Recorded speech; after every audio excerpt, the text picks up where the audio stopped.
46장부터인가요? 46장부터 아니 44장부터군요. 44장부터 쭉 이어서 이제 열방들에 대한 하나님의 심판이 선언되고 있는 모습입니다. 그래서 이 각 나라에 대한 심판을 이렇게 보면 특징들이 있어요.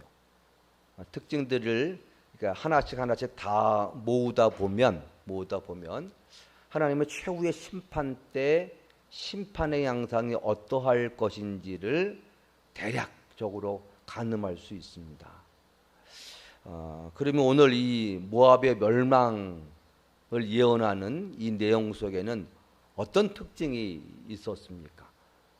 여러분께서도 이렇게 같이 함께 봉독하시면서도 느끼셨을 것 같은데, 어제 본문 블레셋 사람에 대해서 또 애굽에 대해서 이렇게 하실 때 애굽에 대해서 한 말씀도 꽤 길었거든요.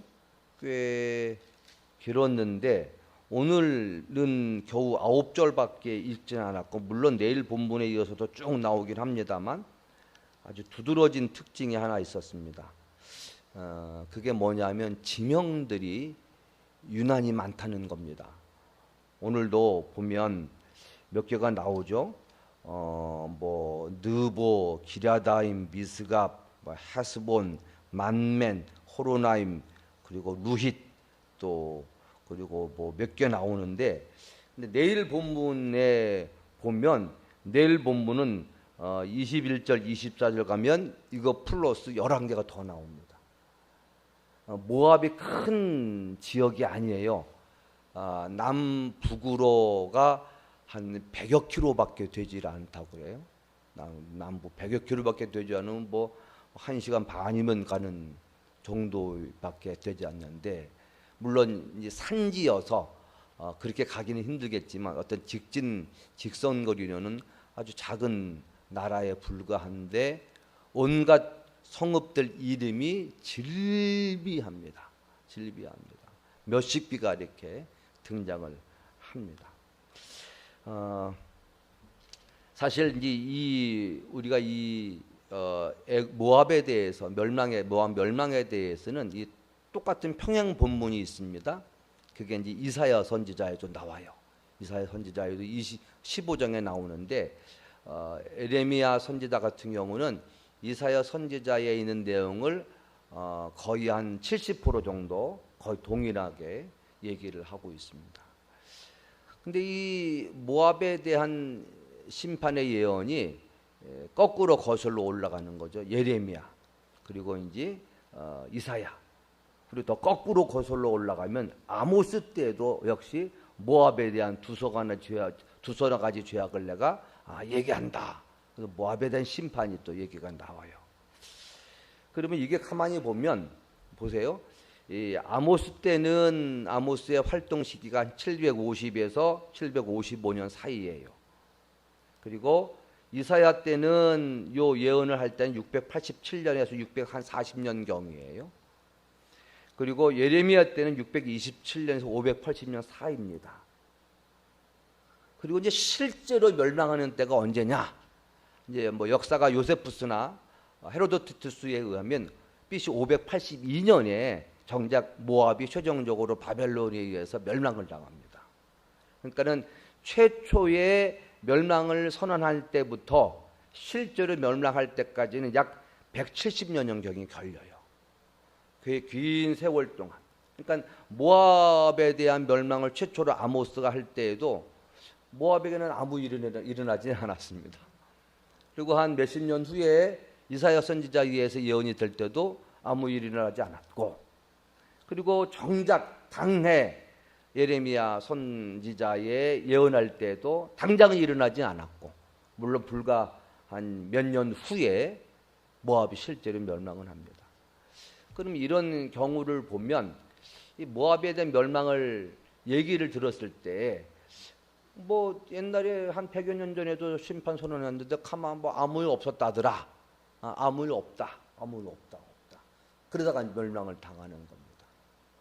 사실은 이런 걸 보면 우리들의 마음이 굉장히 어리석습니다. 실제로 일어나지 않는 일에 대해서는 마음이 굉장히 무디어지죠. 그리고 소홀히 여깁니다. 한동안 한 10여 년, 20년, 10여 년 됐나요? 그 미국에서 유명하게 예언하시는 어느 목사님, 흑인 목사님이셨는데, 뭐 또 목사님은 특정해서 흑인 그러면 또 이런 것도 걸린다며요. 어쨌든 그 목사님이 계시는데 뭐 난리가 났죠. 정확해서. 그래서 한국에 와서도 집회를 했어요. 근데 한국에 가서도 이 집회를 하고 나서 미국에 있는 분들이 한국 들어가기 되게 꺼려했고 한국 들어가는 게 전부 다 막았다고 그래요. 전쟁 난다고.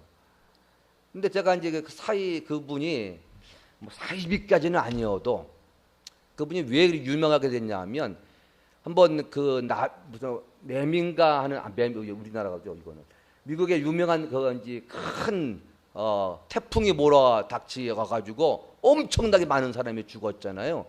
그 장소에서 이제 예언을 했고 또 어느 장소에서 예언을 했는데 제가 보니까 사입이 거의 비슷해요.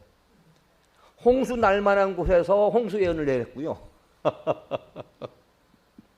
세계 역사상 남북 간 가장 첨예한 대립구도가 어디예요? 한국밖에 더 있어요. 여기 와서 전쟁 예언을 하는 거죠.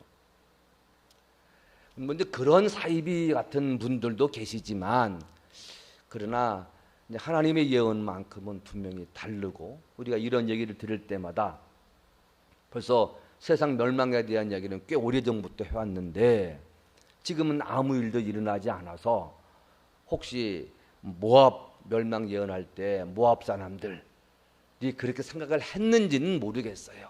그러나 어쨌든 그런 얘기 들을 때마다 마음이 무뎌지거나 또 그 일이 일어나지 않고 계속 오래된 일로 인해서 우리 마음이 소홀히해지지 아니할까 하는 두려움이 있습니다.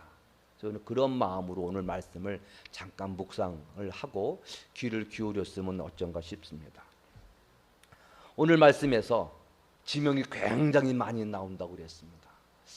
이렇게 많은 비록 크지 않은 나라에 온갖 지명들이 쭉 거론이 쭉 되고 있다는 뜻은 어떤 심판의 특징이 있다고 보십니까? 심판의 범위를 보면 되겠죠. 심판의 범위를 볼 때 온갖 도시들이 북에서부터 남으로 주로 남쪽으로 많이 치우쳤는데 쭉 훑고 지나가는 거예요.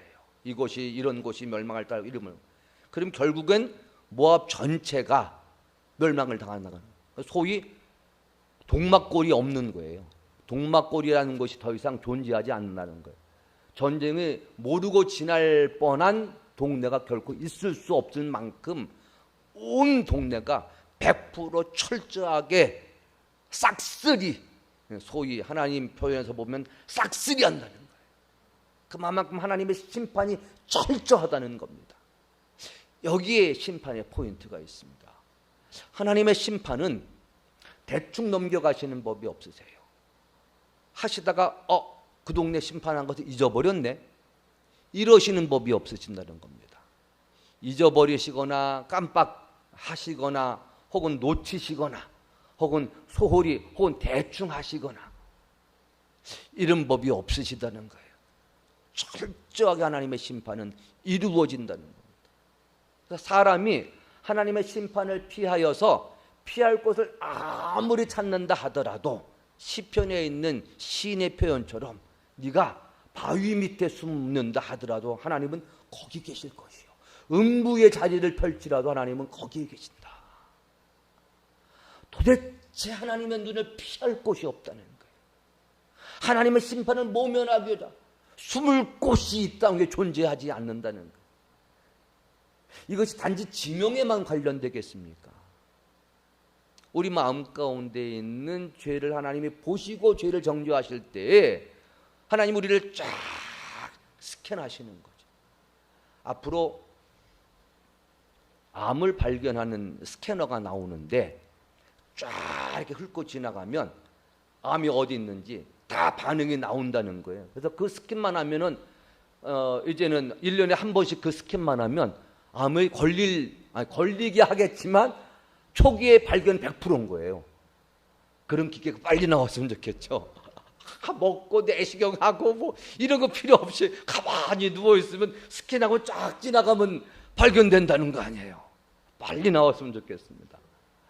하나님의 우리의 죄에 대해서 심판하실 때에도 그러시는 거예요. 놓치시는 법이 없어요. 아무리 깊숙이 들어있어서, 장기 뒤에 들어있어서 초음파를 우리 할 때도 막 꾹 배를 숨 쉬세요, 숨 뻑 줄이고 막 누르고, 더 쉬세요 하면 또 옆에서 보니까 그게 장기가 보일락 말락 하는 거예요. 그러면 그걸 더 밀어넣고 숨을 더 밀어넣고 호흡을 멈추게 하고 보잖아요. 그렇게 겨우겨우 보이는 것이 우리의 장기, 숨은 저 뒤에 있는 장기는 그렇게 보는데, 하나님의 눈은 그것을 놓치시는 법이 없으시는 거예요. 힘들여서 살필 필요도 없는 거예요. 탁 한 번 훑으면 죄가 무엇인지 그 죄에 대한 하나님의 심판이 정해진다는 거예요. 참 무섭죠. 우리가 내 마음을 들킨다는 것이 얼마나 부끄럽습니까? 혹여라도 겉으로 눈으로 바라보고는 있지만 저 사람이 나를 투시하는 능력이 있어서 나를 쫙 보고 있다. 얼마나 겁이 나요. 얼마나 두렵습니까? 감히 그 사람 앞에 서기를 두려워하고, 감히 그 사람 앞에 서는 것을, 그때는 옛날에 어느 목사님이 죄를 다 지적을 하시고 딱 보면은 어떤 것을 다 안다는 것 아니에요. 그래서 기도 받으러 가면 안 간대요. 오히려 아는 것이 부끄러워서. 그런다는 말씀이 있을 정도로. 그게 진짜인지 아닌지는 참 모르겠지만. 그래서 우리가 오늘 말씀에 이 하나님의 심판의 철저성, 예루살렘 성에 대해서는 어떻게 하나님의 심판을 하셨죠? 돌 하나도 돌 위에 남기지 않는다는 겁니다.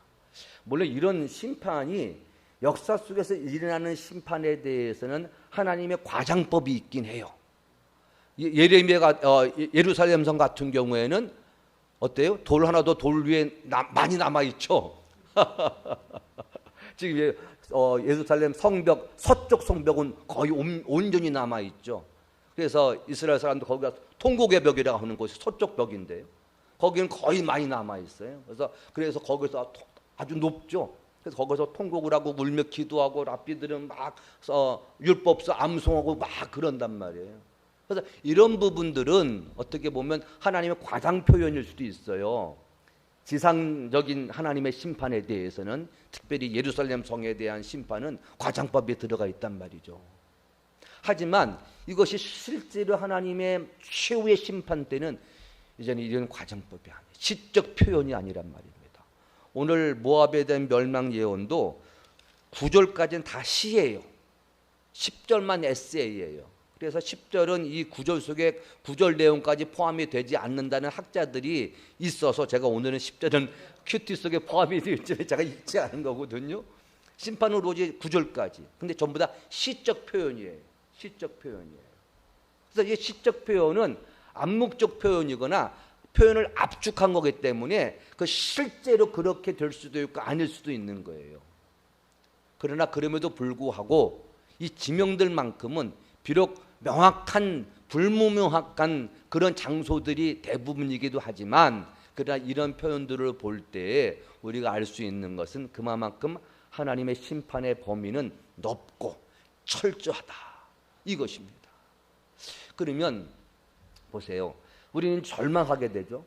하나님의 심판이 이만큼 철저하고 이만큼 빈틈이 없다. 그러면 죄인들은 어떡하느냐. 그래서 하나님의 심판이 철저하다 보니 우리의 구원도 철저하시겠죠. 철저하시겠죠. 누구요? 예수 그리스도요. 하나님이신 그 예수님은 뭐예요? 어정쩡한 인간이십니까? 완벽한 인간이셨어요. 완벽한 인간이셨어요. 왜요? 우리의 죄를 담당하시려면 인간이 겪어야 할, 죄로 인하여 당해야 할, 죄로 인한 고통을 겪는 존재일 경우에는 신이면 아니잖아요. 신이면 안 되잖아요. 그래서 인간이 되셔야 되는데, 얼핏 인간이면 고통을 당할 수도 있고 안 당할 수도 있고, 고통을 당하는데 고통이 전혀 없는데 고통을 당하는 척할 수도 있으니까 예수님은 철저한, 우리랑 똑같은 완벽한 인간이셨어요. 그래서 하나님의 심판이 어떻게 예수님에게 임할 때, 대신 임할 때 완벽히 철저히 고통을 당하셔요. 죄로 인해서. 그 다음에 죄로 인해서 당해야 할 부끄러움을 어떻게 하세요? 우리 예수님은 철저하게 당하셨어요. 부끄러움. 물론 그 부끄러움 속에는 침뱉음을 당하는 거나 또 인간으로부터 굴욕을 당하는 것도 있지만 당시의 십자가 처형은 나체로 처형을 당하잖아요. 몸이 다 드러나게 돼 있어요. 근데 이 고통에 플러스 부끄러움이 임할 때 고통이 더 심화된다는 거예요. 그래서 모두 다 발가벗겨서 십자가 처형을 당한단 말이에요. 우리 예수님이 그렇게 처형을 당하셨어요. 모든 부끄러움을 다 완벽히 당하셨어요. 완벽히 당하셨어요. 사람들 앞에 벌거벗은 몸으로 서는 것만큼 부끄러운 것이 어디 있습니까? 근데 우리 예수님이 그 부끄러움을 다 철저하게 당하셨어요. 그리고 인간의 최종적인 심판의 철저성은 어디에 있습니까? 사망. 우리 예수님 결국 죽임까지도 당하신 거예요. 그러면 하나님의 심판이 철저하다면 구원도 철저해야 돼요. 빈틈이 있어서는 안 돼요. 심판이 철저한 만큼 구원이 어수룩하게 이루어지면 안 돼요. 나중에 그것으로 인해서 심판당할 수도 있어요.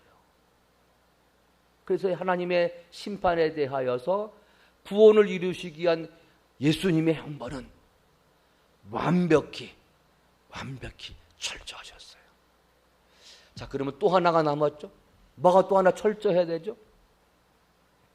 회개가 철저해야 되죠. 회개가 철저해야 되죠. 우리의 회개가 대충 구렁이 담 넘어가듯 회개하면 안 돼요. 제가 회개를 묵상하면서 느끼는 게 하나 있었어요.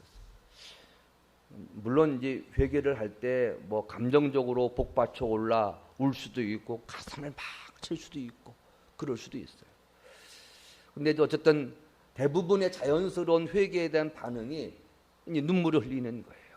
눈물 흘릴 때 왜 그게 웃겨서 눈물 흘리는 게 아니고 우리가 주사를 맞거나 고통을 당할 때 하면서 눈물이 자동으로 나오잖아요. 너무 아파서 너무 아파서. 이게 이제 그러니까 그런 것 같아요. 우리 예수 믿는 사람들이 회개할 때 눈물을 흘리는 경우가 예수님의 고통이 저한테 전가돼서 오는 거예요. 예수님이 고통을 당할 때 우리는 죄로 인해서 육신의 고통을 당하지는 않잖아요. 그잖아요. 그러니까 인간적인 뭐죠 이게 우리가 형법상으로 죄를 져을 때는 뭐 감옥에 들어갈 때는 인간적인 고통도 당하고 뭐 매도 맞기도 뭐 요새 고문이 없으니까 뭐 그러고 어쨌든 육신적인 고통이 당하잖아요. 근데 우리 영적으로 혹은 영적으로 회개할 때는 육신의 고통이 있는 건 아니잖아요. 제가 영적으로 죄를 지을 때 육신의 고통으로 당하는 게 아니잖아요. 누가 저를 때렸습니까? 내가 거짓말했다고 누가 저를 뭐 채찍으로 휘둘러 쳤습니까? 아니잖아요. 근데 눈물을 왜 흘려요? 우리 예수님 고통 때문에도 힘들어 하셨고 아파하셨잖아요. 그러니까 그리스도인들이 회개를 할 때 눈물을 흘리는 이유는 그것 때문인 것 같아요. 예수님이 당하신 고통이 나에게 임하여서. 그래서 그 회개할 때 눈물은 은혜인 거예요. 예수님의 고통이 나한테 전가되면서 우는 거예요. 이게 그래서 눈물을 흘리고 또 우리가 회개할 때 뭐예요? 철저하게 다 뒤집어요. 우리가 죄를 직시하지 않으면 회개가 안 나와요. 내 죄가 뭔지, 나 죄가 없어. 그러면 그 죄에 대한 안타까움이나 애통이 있겠습니까? 내 죄를 다 끄집어낼 때, 그 죄를 볼 때, 그 혐오스러운 마음이 드는 순간, 그 마음 가운데, 이 죄 때문에, 더러운 이 죄 때문에 예수님이 나를 위해 돌아가셨지 하는 순간, 눈물이 터져 나오고, 하나님 앞에 땅을 치면서, 가슴을 치면서, 마음의 옷을 찢으면서, 애통하는 거 아니에요. 통자가 무슨 통자? 통곡하는 거예요. 아파하는 거예요. 그래서 사실은 회개는 하나님의 은혜예요. 제가 이건 회개에 관한 재밌는 얘기. 제가 가르쳤던 미국에서 가르쳤던 아이가 어느 날 이거 목사님 이거 우리 아빠가 쓴 로마서 주석이에요. 그러니까 시중에는 나오진 않았어요. 근데 아버님이 유명한 신문사 기자를 오랫동안 하셨어요. 그래서 어느 날 회개를 하고 이제 책을 쓴 게 로마서예요. 책을 쓴 게 로마서예요. 로마서 주석을 그래서 제가 얇은 책이에요. 그게 이제 물론 그분이 전문적인 신학을 배우지를 않아서 얇게 썼는데 어쨌든 기자가 있고 글을 잘 쓰시는 분이란 말이에요. 그러면서 그 여학생이 사실 이름도 있고 그런데 제가 이름을 안 밝히는데 저한테 이제 아빠가 회개한 그 회심하는 그때 일을 저한테 얘기를 해주는데 아빠가 좀 이게 반신자, 가나안 신자 뭐 그런 신자예요. 교회를 가는 둥 마는 둥 하고 가도 뭐 이게 그러니까 워낙 이성적으로 합리적인 분이시니까 이 기독교에 대한 교린에게 믿어지지가 않는 거예요. 그래서 교회 갈 때도 문 타고 넘어갈 때도 그냥 대충 가서 앉아있고 졸다가 오기도 하고 뭐 그러셨다는 거예요. 근데 어느 날 교회를 이렇게 딱 들어오다가 탁 넘어지셨어요. 넘어져가지고 탁 일어나는 순간 하나님이 은혜를 주셨다는 거예요. 세상이 다 돌고 세상이 보이질 않는다는 거예요. 이때 이분이 하나님이 나한테 이렇게 교회를 대충 다녀가지고 이 온 세상을 다 흔들어 놓는구나 해가지고 막 그저 회개를 했다는 거예요. 진심으로 회개를 했고요. 딱 알고 봤더니 이분이 안경을 쓰셨는데 넘어졌으니까 하나가 빠진 거예요. 그래가지고 딱 일어선 거 보니까 막 돌아가는 거예요. 근데 이분이 이왕 회개한 거 진심으로 회개를 했대요. 그렇게 그러는 순간 왜 그런 일이 일어나는지는 모르고 하나님이 나한테 은혜를 주셨다. 그래서 생각을 하고 진심으로 회개를 하고 로마서까지 썼으니까 그래서 회개를 했다는 거 아닙니까? 다 뒤집어져가지고. 그래서 어쨌든 이게 재미있는 이야기긴 한데 어쨌든 그런 식으로라도 그분이 회개를 하니 얼마나 다행이에요. 하나님이 은혜라고 생각을 하고 회개라는 게. 그래서 우리도 내가 하나님 앞에 회개를 할 때에도 내가 나의 죄가 무엇인지를 찾는 노력도 있어야 되겠지만 한편으로는 뭐예요? 하나님의 은혜가 임하셔야 돼요. 하나님의 은혜가 임하실 때 내가 내 죄에 대한 인지가 생기고 내가 내 죄에 대해서 애통하는 마음이 생기는 거죠. 마지막 뭐가 더 철저해야 되죠? 뭐가 더 철저해야 되죠? 삶이 오늘도 우리가 부른 너 성결하라 이 찬송가도 그렇죠? 우리의 성결에도 철저해야 돼요. 다른 것 잘하는데 회개까지는 철저하게 잘하는데 삶이 엉망이 또 돌아가고 또 회개하는 둥 마는 둥 삶이 전체 그렇다면 이 회개는 도돌이표에 불과한 거예요. 물론 회개할 때 마음은 우리가 진심으로 하지만 육신이 연약하다 보니 또 죄를 지을 수는 있어요. 근데 이게 죄를 짓는 게 이게 참 습관이 돼버렸어요. 이게 철저한 성결에 이렇게 마음을 쏟고자 하는 마음이 덜할 경우에 회개하고 다시 삶이 엉망이고 회개하고 삶이 엉망인 게 습관이 돼버리고 고착이 돼버리면 회개 자체가 어떻게 해요? 마음이 무뎌지기 시작을 해요. 죄에 대해서 무뎌지기 시작을 해요. 그래서 우리 마음 가운데 이제 늘 회개하다 보니 이 말이 반복이 되다 보니 이거 뭐 내가 이런 회개를 왜 하나 스스로도 그렇게 생각을 하기 시작을 하고 이럴 바엔 회개를 안 하지라고 생각까지 하게 돼요. 그래서 우리가 회개가 참 철저하게 회개하면 중요한데 삶에서도 그만큼 치열해야 돼요. 여기서 놓치면 회개도 놓칠 가능성이 많아요. 습관적인 회개가 돼버려요. 그러니까 우리가 회개에도 정말 하나 철저하게 나를 내려놓는 시간이 필요하지만 삶에서도 그 죄와 싸우기 위하여 철저하게 싸우셔야 돼요. 이게 다 네 박자가 다 맞아야 돼. 네 박자 다 맞아야 돼. 하나님의 심판의 철저성 이거를 인식해야 되고 회개가 철저해야 되고 성결을 위한 철저한 삶을 사셔야 한다는 겁니다. 이것이 다 필요해서 우리 그래서 아침에 더더욱이나 하나님 앞에 정말로 은혜를 구해야 돼요.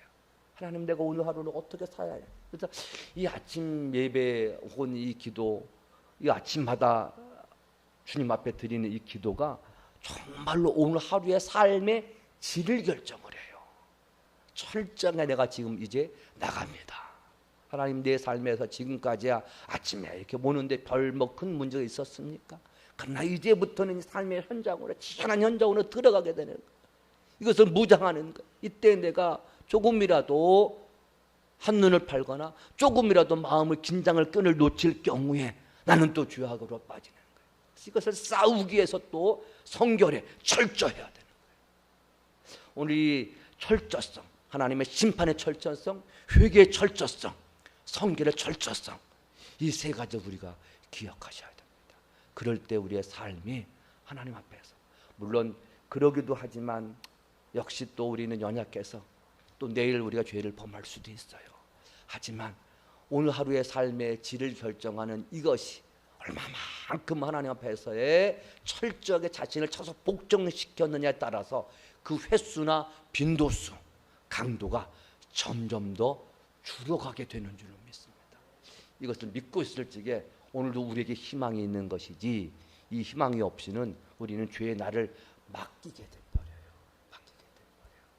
오늘 철저성이라는 단어를 기억하시면서 오늘 하루를 출발하십시다. 기도하겠습니다. 걸어가신 하나님 아버지, 감사합니다. 오늘도 이 모압의 심판의 하나님의 메시지를 들으면서 우리 마음을 살펴보게 됩니다. 하나님의 심판은 무섭습니다. 철저합니다. 완벽합니다. 그러나 거기에 맞춰서 그것을 구원하시기 위한 예수님의 구속사건 역시 철저했고 완벽했습니다. 우리가 주님 앞에서 또한 철저히 회개해야 합니다. 뿐만 아니라 우리 삶을 철저하게 거룩하게 애를 써야 할 것입니다. 오늘 이 네 가지가 하나님 앞에서 온전히 이루어지고 조화를 이루어갈 때 오늘 하루의 삶의 질이 결정이 되어질 것입니다. 우리의 삶을 인도하여 주시옵소서. 발걸음을 주장하여 주시옵소서. 우리 오늘 하루의 삶을 복되게 하여 주시옵소서. 예수님의 이름으로 기도 올리옵나이다. 아멘.